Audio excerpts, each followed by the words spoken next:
서로 축복하겠습니다. 하나님 나라 운동을 위한 마중물이 됩시다. 하나님 때문에 행복한 인생이 됩시다. 그런 당신이 바로 행복 리포터입니다. 할렐루야. 오늘은 하나님 나라 운동을 위한 마중물이 되자 43번째 시간입니다. 오늘은 당신은 보배가 담긴 질그릇입니다 라는 제목으로 하나님의 말씀을 전하도록 하겠습니다. 여러분 모두가 이 모양 저 모양으로 동역해주고 심을 실어주는 가운데 드디어 2012년 여름 사역이 마무리되었습니다. 이번 사역기간 내내 혹은 이곳에서 그리고 사역 현장에서 함께 기도하며 섬겨주신 모든 마중물이란 가족들에게 감사의 말씀을 전합니다. 아울러 사역의 현장이 펼쳐질 때마다 직접 물질로 찬조도 해주시고 또 맛있는 먹거리들을 제공해 주신 분들에게도 감사의 말씀을 전합니다. 이렇게 서로 섬겨준 마중물이란 가족들 때문에 우리 교회는 2012년도 여름 사역을 아름답고 풍성하게 무엇보다 이 생명구원의 역사를 감당하며 마무리할 수 있었습니다. 우리 하나님께 영광의 박수 돌릴까요? 다음은 우리 옆에 계신 분들, 앞뒤좌우 계신 분들 서로 축복의 박수 하겠습니다. 축복해 주세요. 수고 많았습니다. 당신 때문에 살맛 나는 여름이었습니다. 고맙습니다. 고맙긴 하신 거예요. 뭐 이게 하다 말아요. 다시 한번 고맙습니다. 할렐루야. 이렇게 우리는 2012년도 여름을 하나님 나라 운동을 위한 마중물로 나아가서 축복의 근원이 되어 보냈습니다. 그런 가운데 저 유치리에 살고 있는 분들은 우리의 정체가 무엇인지 알게 되었습니다. 그것은 우리 모두가 그리스도인이라는 것입니다. 그렇습니다. 저 바깥 세상의 사람들은 예수 그리스도를 주님으로 고백하는 사람들을 가리켜 그리스도인이라고 부릅니다. 이것은 이 세상에 처음으로 교회들이 세워지던 초대교회 당시에 수리아 안디옥 교회의 성도들에게 처음으로 붙여졌던 별명이었지요. 헬라어로는 이 크리스티아노스라는 단어를 사용하는데요. 이 단어는 그리스도를 지지하는 사람들 혹은 그리스도를 따르는 사람들이라는 뜻입니다. 처음에는 다분히 조롱하는 의미에서 우리식으로 말하면 이 예수쟁이라는 의미로 시작된 말이지요. 우리말에서 이 장이와 쟁이의 차이가 있어요. 문법적으로 보면 이 장이는 어떤 명사 뒤에 붙어서 그것과 관련된 기술을 가진 사람을 부를 때 장이라고 부르고요. 이 쟁이는 어떤 명사 뒤에 붙는 건 똑같은데 붙어가지고서는 그것이 나타내는 속성을 많이 가진 사람을 뜻하는 것입니다. 그런데 이제 실제 사용에 있어서 쟁이는 일부 직종을 나타내는 그 말의 뒤에 붙어가지고는 그러한 사람을 좀 낮잡아 부르는데 사용될 때가 아주 많습니다. 예를 들면 겁이 많다 해서 겁쟁이 이러잖아요.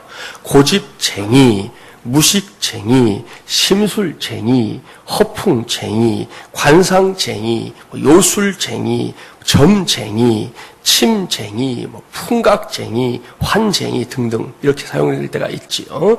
이런 경우에는 결코 이 장이라는 말을 쓰지 않습니다. 상대방을 좀 나보다는 얕잡아 보는 말투로 이 쟁이라는 표현을 사용하는 것이기 때문입니다. 우리나라의 교회가 처음 세워질 무렵에 사람들이 그런 의미에서 예수 믿는 사람들을 예수장이라고 부른 적은 한 번도 없어요. 예수쟁이라고 불렀던 것입니다.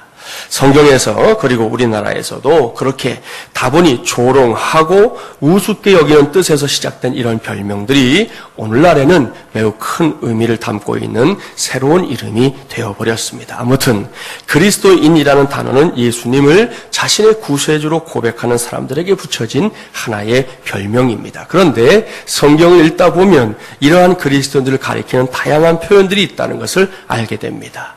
대표적인 예가 우리가 종종 부르는 이 축복송 2절 가사에 나오지요. 그 가사는 누가 창작해낸 것이 아니라 성경인 베드로전서 2장 9절 말씀을 찬양의 가사로 그대로 옮겨놓은 것입니다. 여러분도 잘 아시죠?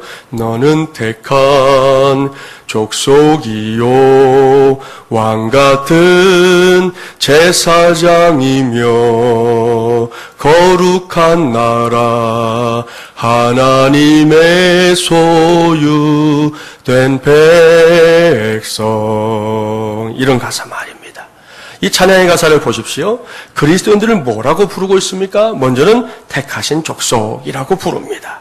그저 그렇게 모여있는 사람들이 아니라는 것입니다. 하나님께서 목적을 갖고 구별해서 선택한 사람들이라는 의미입니다.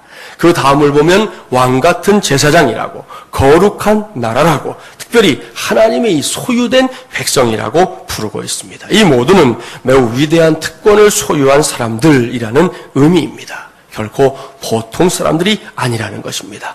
예수 그리스도 때문에 이전과는 전혀 다른 신분을 얻게 되었다는 뜻이에요.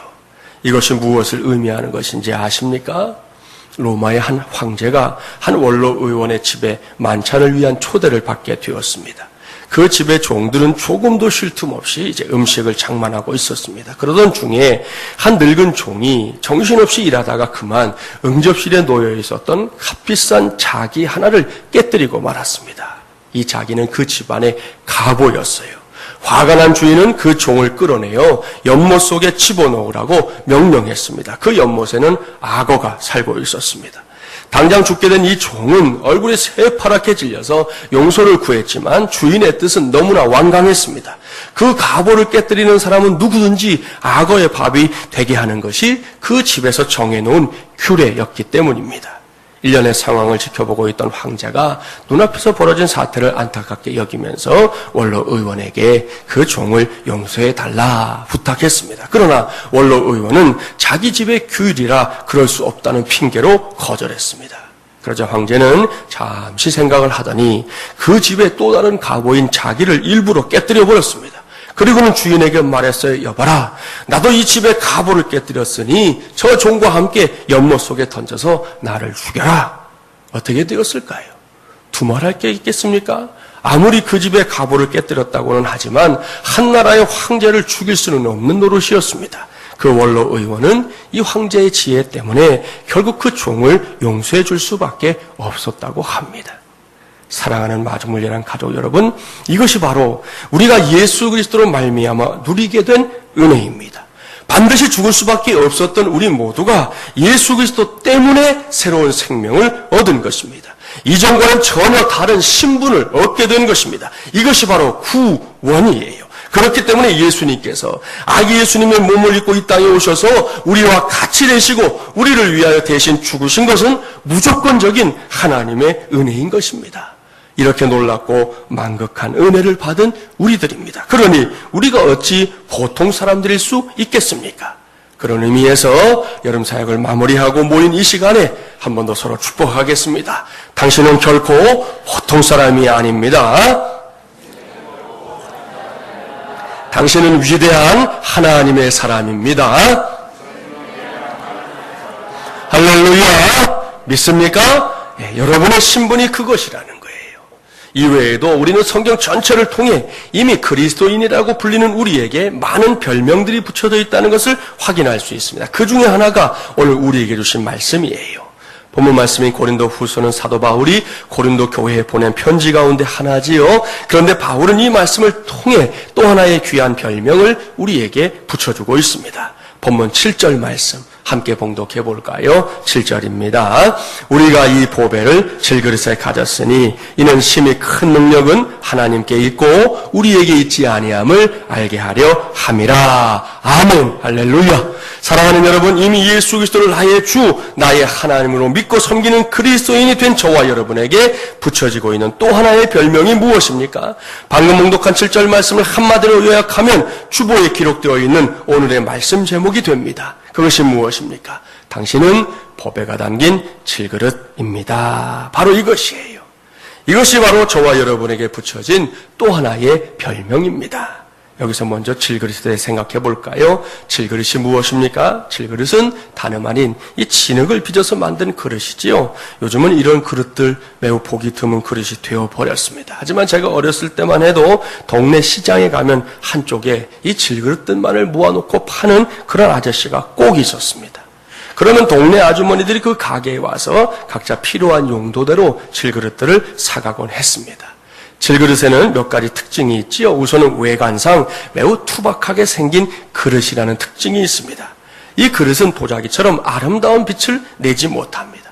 요즘 여러분이 집에서 사용하고 있는 그릇들처럼 수려한 외모, 아름다운 무늬 갖고 있지도 못합니다. 그저 생기고 싶은 대로 생긴 그릇이 질그릇이에요. 다음으로 이 질그릇은 매우 약하게 만들어진 그릇이라는 특징이 있어요.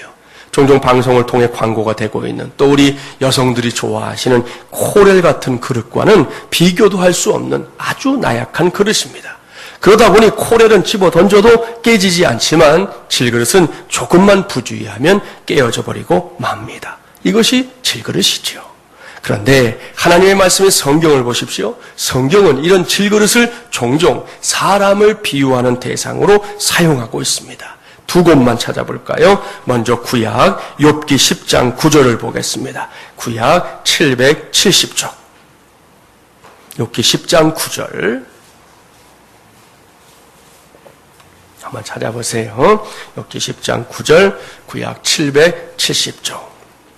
한 절 말씀만 함께 봉독해 보겠습니다. 함께 봉독해 볼까요? 기억하옵소서. 주께서 내 몸 지으시기를 흙을 뭉치듯 하셨거늘 다시 나를 티끌로 돌려보내려 하시나이까. 아멘. 이어서 이사야 64장 8절 말씀도 찾아서 봉독해 보겠습니다. 구약 1001쪽입니다. 1001쪽 이사야 64장 8절. 이사야 64장 8절 1001쪽입니다.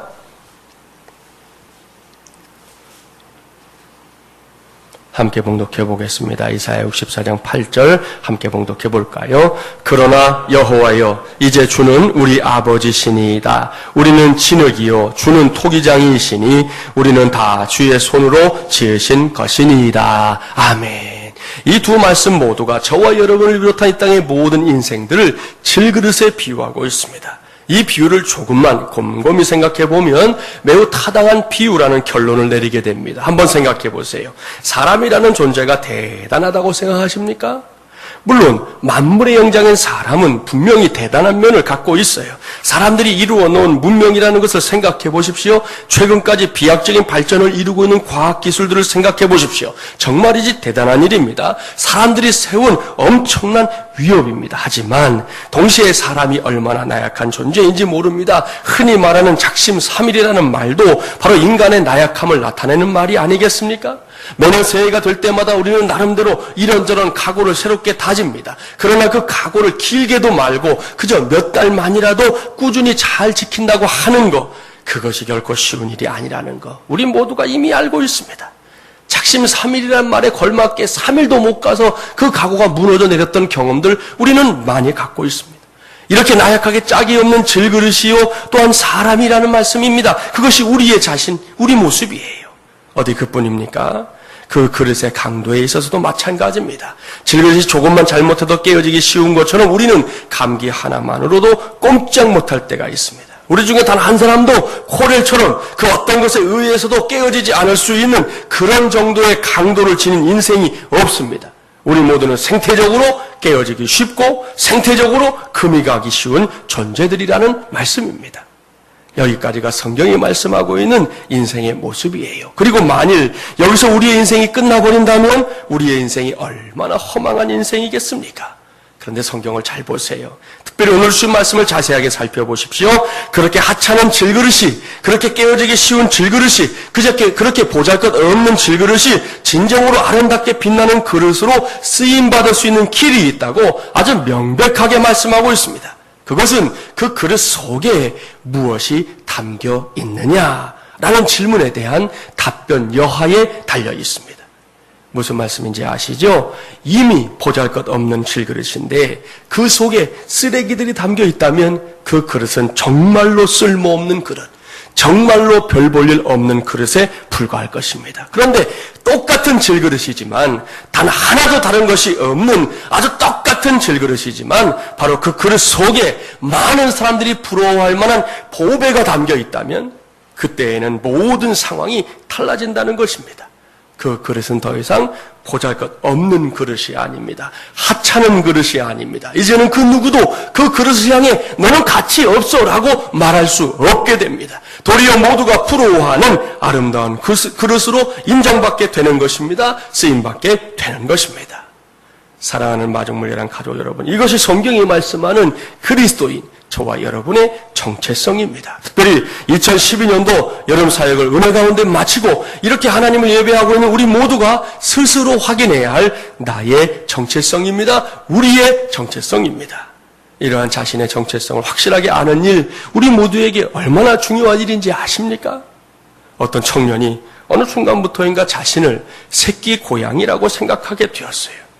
아무리 아니라고 가족들이 얘기를 해줘도 되질 않는 거예요. 결국 병원에 입원을 했어요. 정신병원의 한 의사가 그를 열심히 치료했습니다. 그러다가 마침내 하나의 방법을 찾아냈어요. 그것은 먼저 그 청년이 갖고 있는 생각에 이 맞장구를 쳐주는 것이었습니다. 맞습니다. 사실 당신은 과거에 새끼 고양이였습니다. 당신이 그것을 깨닫다니 당신은 정말 대단한 사람이군요. 그러나 이제 당신은 사람이 되었습니다. 이렇게 말한 의사는 그 어떻게 사람이 되었는지를 하나하나 열심히 설명했어요. 그 설명이 얼마나 진지했던지 그 청년의 눈에는 이슬까지 맺혔습니다. 잠시 후에는 달깃동 같은 눈물까지 흘리면서 말했습니다. 선생님, 그렇군요. 내가 사람이 되었군요. 이렇게 확신하게 된 청년은 드디어 이제 퇴원을 했어요. 그런데 이 담당 의사가 충분히 기뻐하기도 전에 그 청년이 다시 병원으로 뛰어들어왔어요. 청년이 벌벌벌 떨기에 의사가 먼저 물었습니다. 아니, 무슨 일입니까? 그러자 그 청년이 계속해서 떨면서 말합니다. 선생님, 병원 바로 앞에 큰 사냥개 한 마리가 앉아 있어요. 그게 무슨 문제지요? 당신은 이제 더 이상 새끼 고양이가 아니란 말입니다. 그까지 개를 무서워할 필요가 없어요. 그래서 청년이 의사의 눈치를 살피며 이렇게 말했다고 그래요. 네, 잘 알고 있습니다. 제가 변화되었다는 것을 잘 알고 있습니다. 제가 더 이상 새끼 고양이가 아니라는 것도 잘 알고 있습니다. 그러면 됐지 않습니까? 그러자 청년이 미심쩍은 표정을 지으며 말을 이어갔어요. 그런데 선생님, 저 개도 그 사실을 알까요? 제가 더 이상 새끼 고양이가 아니라는 것을 저 개도 알까요? 그렇게 묻더라는 거예요. 아이고, 여러분, 이 얼마나 속 터지는 일입니까? 무엇이 문제입니까? 자신의 정체성에 대한 확신이 없는 거, 이것이 문제예요. 이미 앞에서 생각해 본 대로 사람이라는 존재는 참으로 나약한 존재입니다. 따라서 자신의 힘과 능력만을 가지고 자신을 아무리 갈고 닦아봐야 거기서 거기에요. 마음을 수양한답시고 100일 동안 동굴에 들어가서 벽만 바라보고 앉아있다고 해서 질그릇이 하루아침에 금그릇으로 바뀌는 거 아닙니다. 상식과 교양을 충분히 쌓았다고, 책을 열심히 보았다고 질그릇이 다른 그릇이 되는 게 아니라는 것이에요. 우리는 하나님의 말씀을 봐야 합니다. 성경은 질그릇 같은 우리들이 빛나는 그릇이 될 수 있는 유일한 길을 소개합니다. 그것은 바로 질그릇 같은 우리 인생 속에 보배, 곧 보물을 담는 것입니다. 성경은 그렇게 하기만 하면 우리 모두가 여전히 질그릇이긴 하지만, 여전히 연약한 그릇이긴 하지만, 그럼에도 불구하고 다른 사람들이 부러워할 수밖에 없는 그런 인생들이 될 수 있다고 분명하게 말씀하고 있어요. 이 귀한 일을 해낼 수 있는 저와 여러분이 되기를 주님의 이름으로 축복합니다. 그렇다면 우리가 질그릇 같은 우리 자신 속에 담아야 할 보배가 뭘까요? 어떤 보배를 담아야 진정으로 우리 모두가 빛나는 질그릇이 될 수 있을까요? 그 답이 베드로전서 2장 6절과 7절 말씀에 기록되어 있습니다. 베드로전서 2장으로 한번 가보실까요? 신약 378조 6절과 7절 말씀 두 절 보겠습니다. 신약 378조 베드로전서 2장 6절과 7절, 어떤 보배를 담아야 하는지 관심을 갖고 함께 봉독해 보겠습니다. 성경에 기록되었으되 보라, 내가 택한 보배로운 모퉁이 돌을 시온에 두노니 그를 믿는 자는 부끄러움을 당하지 아니하리라 하였으니, 그러므로 믿는 너희에게는 보배이나 믿지 아니하는 자에게는 건축자들이 버린 그 돌이 모퉁이의 머릿돌이 되고. 아멘. 자, 이 말씀에서 그는 누구를 가리키는 것입니까? 바로 우리 주님 예수 그리스도를 가리키는 말씀입니다. 그러니까 바로 이분이 우리의 보배이십니다.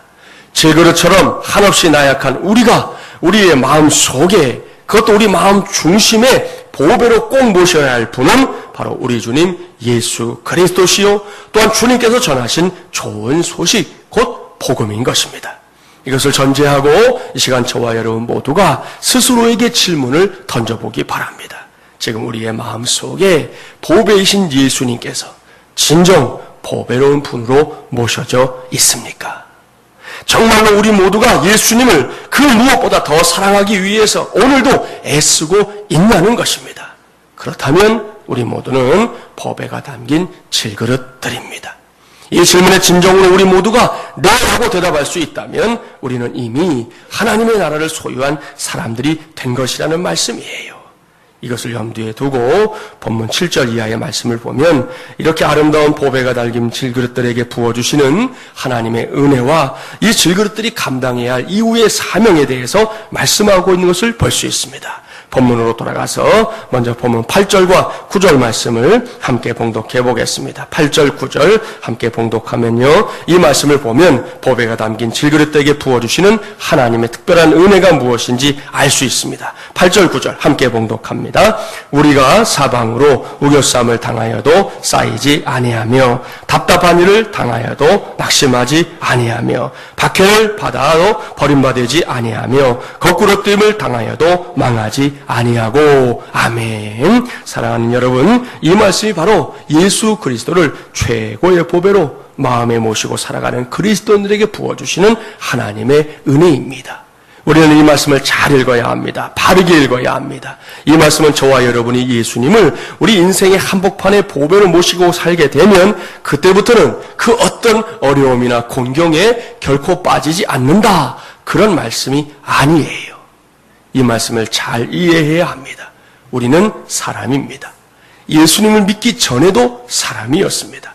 예수님을 구세주로 믿고 살아가는 지금도 여전히 사람입니다. 그런데 살아가면서 어떻게 어려운 일을 만나지 않을 수 있겠습니까? 어떻게 고통스러운 일이나 마음 아픈 일을 이렇게 저렇게 피해가며 살 수 있겠습니까? 조금 전에 봉독한 말씀은 그런 뜻이 아니에요.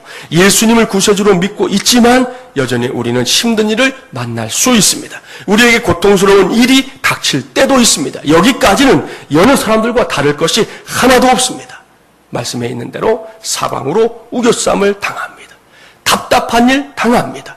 박해를 받습니다. 거꾸로 뛴 당합니다. 여기까지는 우리나 저 바깥 세상 사람들이나 똑같습니다. 그런데 그 다음을 잘 보셔야 돼요. 그 다음부터 예수님을 믿는 인생과 믿지 않는 인생 사이에 분명한 차이가 시작됩니다.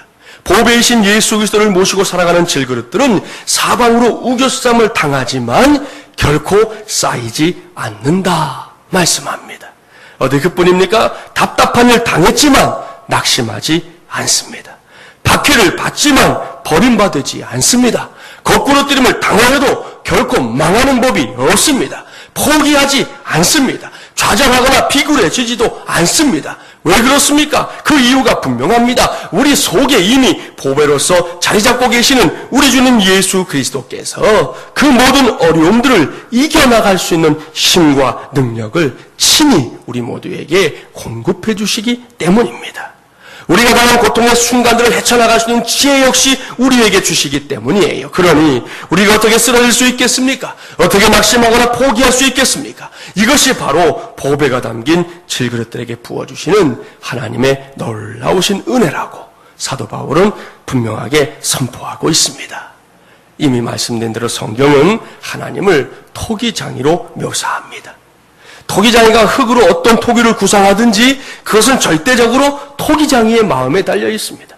하나님은 하나님의 구상에 맞지 않는 토기가 나올 때마다 역경과 시련, 병과 고통, 때로는 자녀들을 통해서, 가족들을 통해서, 이웃들을 통해서 계속 깨뜨리셔서 하나님의 구상에 맞는 토기가 나오기까지 깨뜨리시고 다시 빚으시는 토기장이이십니다.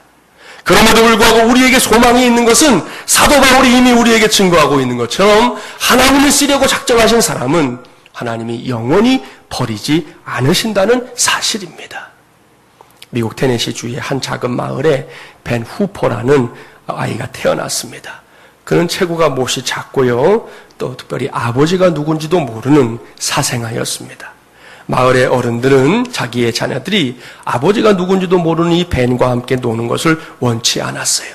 그래서 아이들이 이렇게 놀고 있으면 자기 집 아이들을 데리고 집으로 가곤 했지요.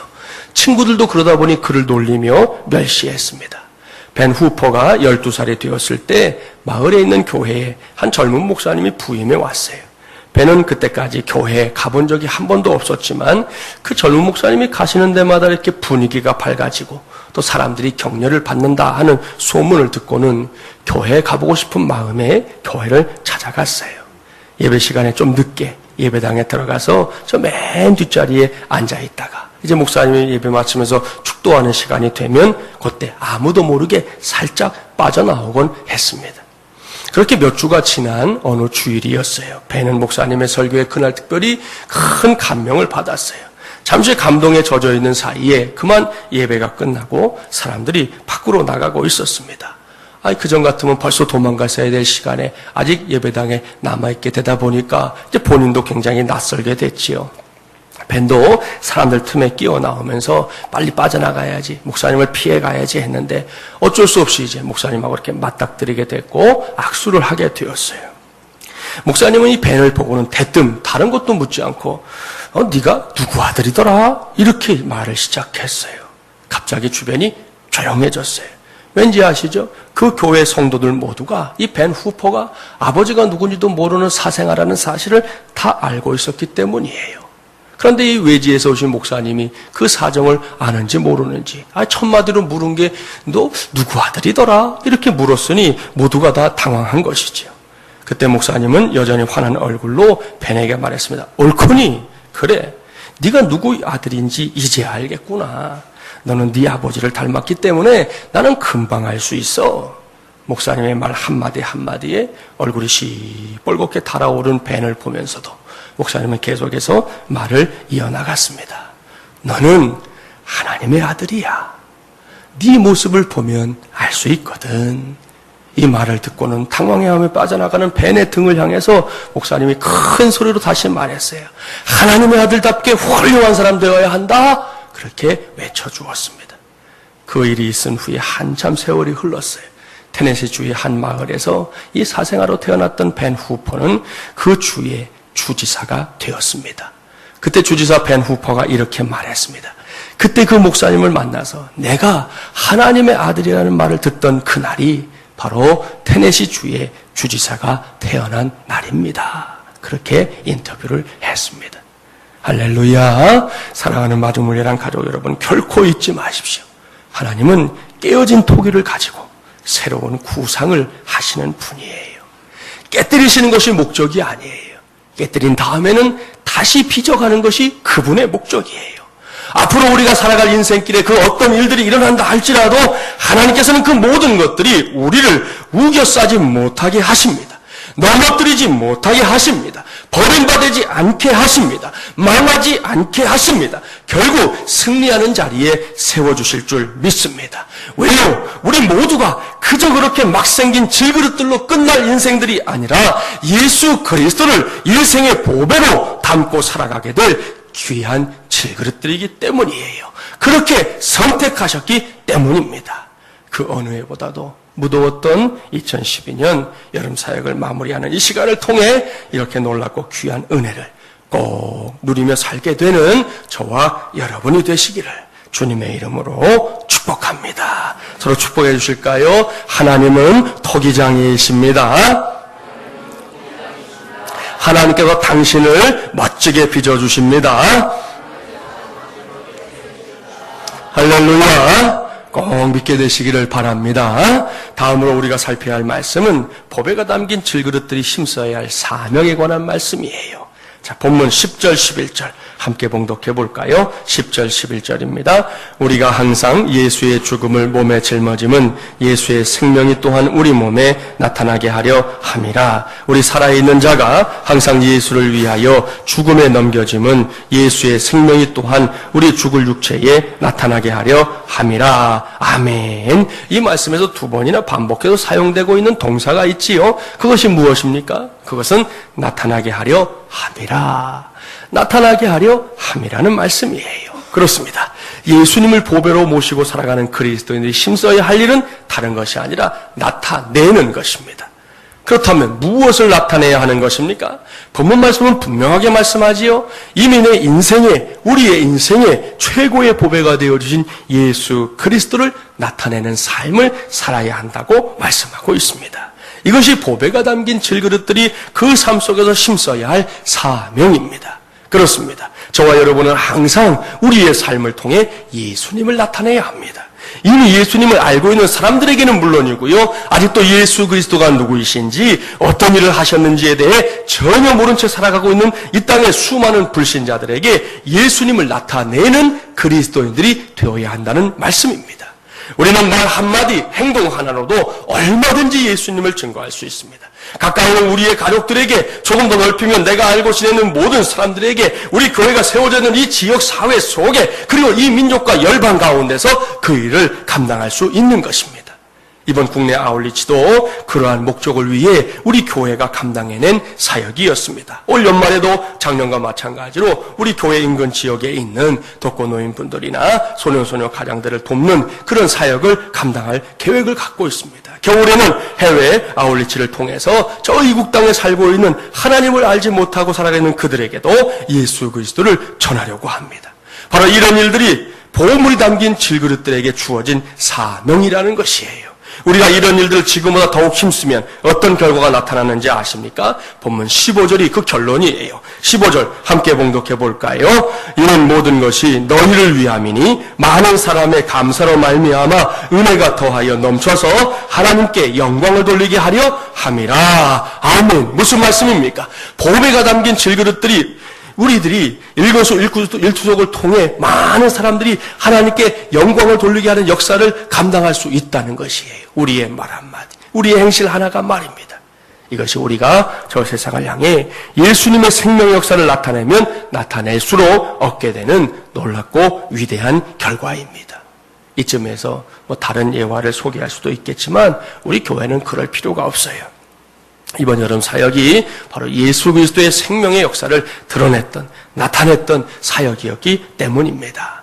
지난 수요일이었어요. 주보에 실어드린 칼럼에도 이미 써드렸지만 전교인 수련의 마지막 날에 저는 강 목사님과 우리 영상팀의 배성준 집사님, 그리고 지난 국내 아울리치 전도대 몇 명과 함께 비가 억수같이 쏟아지는 가운데 이 어르신들의 집을 직접 방문했습니다.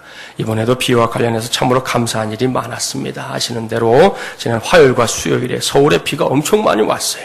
서울뿐만이 아니라 전국에 많은 비가 올 것이라는 예보가 있었지요. 그러다 보니 화요일 밤에 예정되어 있었던 이 캠프파이어를 준비하던 전도사님이 많은 걱정을 했어요. 저는 비가 와도 그대로 할 테니까 걱정하지 말고 준비 잘하고 준비한 그대로 하라고 말해 주었어요. 그런데 그 밤에 비가 오고 싶은 것을 꾹 참아주었어요. 중간중간에 비가 쏟아질 듯 하면서도 프로그램이 맞춰질 때까지 정말이지 하늘이 꾹 참아주었습니다. 다음날 아침에 같은 우리가 성도들이, 남자 성도들이 특별히 족구를 했거든요. 그때에도 비가 여전히 잘 참아주었어요. 교육관 공사 문제로 제가 그 시간대에 이제 가평을 지나서 홍천 옆을 지나가고 있던 한 형제와 마침 통화를 했었거든요.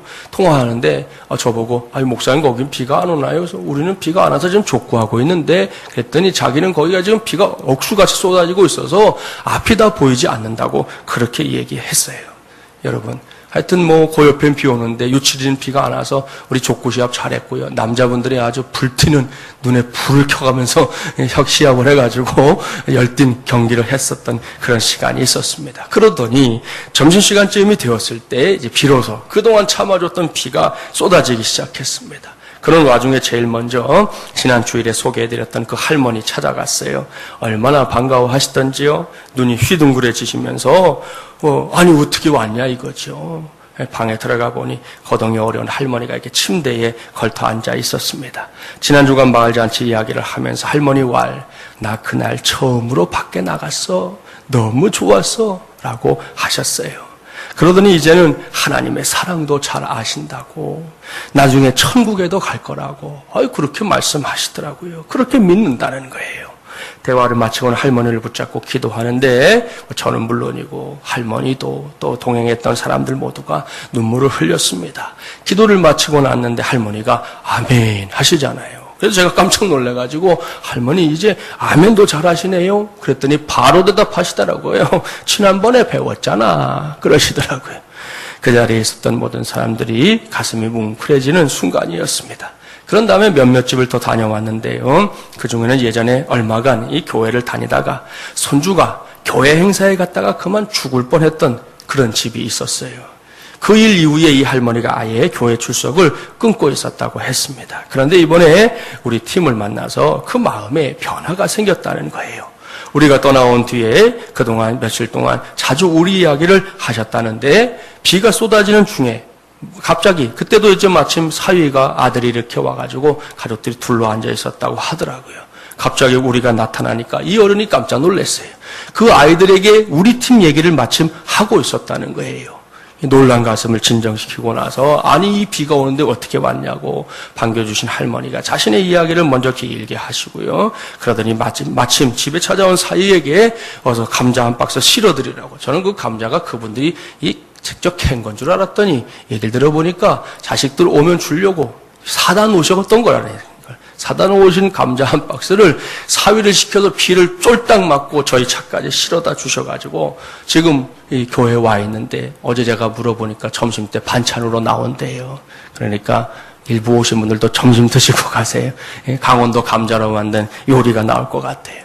게다가 토마토도 싸주시면서 우리와 헤어지는 것을 매우 아쉬워하셨습니다. 사랑하는 마중물레란 가족 여러분 보십시오. 우리가 예수 그리스도의 생명을 전하니까 이렇게 하나님께 영광 돌릴 일들이 일어나지 않습니까? 우리가 노력한다 해서 만들어지는 것이 아니에요. 우리가 예수 그리스도를 나타낼 때 누군가가 그 경험을 한 사람들이 결국은 하나님께 영광 돌리는 일들이 일어나게 된다는 것입니다. 이것은 유치리에 국한된 역사가 아닙니다. 이곳에서도 계속되어야 할 역사입니다. 그렇습니다. 2012년 여름 사역을 은혜 가운데 다 마치고 새로운 주일을 맞이한 우리 모두가 예수 그리스도를 나타내는 삶을 위해 계속해서 최선을 다해야 합니다. 그래서 마침내는 하나님께 이전보다 더 큰 영광을 돌려드릴 수 있는 우리 모두와 우리 마중물리람 공동체가 되기를 바랍니다. 이것이 우리 모두의 사명입니다. 여기까지 저는 이미 그리스도인된 저와 여러분에게 붙여져 있는 또 하나의 별명에 관해 집중적으로 살펴봤습니다. 그렇습니다. 우리는 질그릇처럼 나약합니다. 그러나 우리 속에 예수 그리스도라고 하는 참으로 보배로우신 주님께서 함께 하시기만 한다면 우리는 더 이상 나약한 질그릇들이 아닙니다. 우리는 보배가 담긴 질그릇들입니다. 그리고 이러한 질그릇들은 보통의 질그릇들과는 분명히 다른 가치를, 그런 그릇들과는 비교도 할 수 없는 위대한 가치를 갖는 그릇들입니다. 사랑하는 마중물레란 가족 여러분, 우리 모두 이러한 자부심을 갖고 살게 되기를 바랍니다. 우리는 결코 시시한 사람들이 아닙니다. 세상 사람들과는 전혀 다른, 전혀 새로운 변화가 우리 속에서 일어났습니다. 그것은 바로 우리 모두의 주님 예수 그리스도 때문입니다. 바로 그 주님 때문에 우리는 이제 진정으로 빛나는 그릇들이 됐습니다. 아름다운 그릇들이 된 것입니다. 금보다 더 귀한 그릇들이 된 것입니다. 그렇기 때문에 저 바깥 세상으로부터 다가오는 그 어떤 역경도 어려움도 고난도 우리를 흔들어 놓을 수 없는 것입니다. 그리스도의 능력이 우리와 함께하기 때문입니다. 아울러 보배가 담긴 질그릇인 우리 모두가 감당해야 할 사명이 있어요. 그것은 항상 예수 그리스도를 구세주로 나타내는 증인의 삶을 사는 것입니다. 가정에서든 직장에서든 우리가 살고 있는 마을에서든 어디에서든 그리고 언제나 내 안에 보배로 자리 잡고 있는 예수님을 자랑하며 사는 질그릇들이 되시기를 바랍니다. 그리할 때 우리를 통해 예수 그리스도의 귀한 역사가 이 땅 위에 나타나게 될 줄 믿습니다. 남아있는 2012년도 후반기를 살아가는 내내 우리 모두가 특별히 힘써서 올 연말까지 우리 교회가 이 지역에서 맡겨져 있는 귀한 사명을 먼저 넉넉하게 해내는 2012년으로 올해를 마감할 수 있게 되기를 주님의 이름으로 간절히 축원합니다. 기도하겠습니다. 하나님 아버지 감사합니다. 오늘 하나님의 종들을 불러주시고 예배하게 하신 이 자리에서 주의 종들이 주의 말씀에 귀를 기울입니다. 우리는 예수 그리스도를 구주로 믿는 그리스도인들입니다. 우리에게 붙여진 또 하나의 중요한 별명, 보배가 담긴 질그릇이라고 하는 이 귀한 별명을 오늘 우리가 가슴판에 새기면서 특별히 지난 여름 사역들을 우리가 돌아보면서 하나님 앞에 계속해서 쓰임받는 소중한 믿음의 사람들이 되기를 소원합니다. 하나님 아버지, 우리는 약합니다. 부족합니다. 깨어지기 쉽습니다. 허물도 많습니다. 그럼에도 불구하고 우리 안에 보배가 되어주신 우리 주님 때문에 우리는 빛나는 그릇들이 될 수 있는 줄 믿습니다. 예수 그리스도를 나타내게 하시고 또 예수 그리스도로 말미암아 모든 삶의 자리에서 승리하며 사는 우리 마중물 연한 가족들 되게 하여 주시옵소서. 특히 유치리에서 만난 귀한 영혼들에게 우리가 그리스도인으로 증거되게 된 것을 감사합니다. 그분들의 마음속이 열려 싸우니 이제 예수님께서 친히 구주되어 주시옵시고 구원의 길로 인도하시며 할머니의 고백처럼 천국에서 꼭 만나게 하여 주시옵소서. 오늘 이후에도 모든 일을 주께 맡겨드립니다. 주 안에서 우리가 힘써 예배하며 주님을 찬양하는 가운데 우리 교회가 오늘도 복된 주일 감당케 하여 주시옵시고 특히 창립 1주년을 향해 달려가는 우리 교회가 더욱더 새로운 다짐으로 주님 앞에 세워지게 하시되 하나님 나라 운동을 위한 마중물 되는 우리 마중물 연합 교회 되게 하여 주시옵소서. 예수님의 이름으로 기도하옵나이다. 아멘.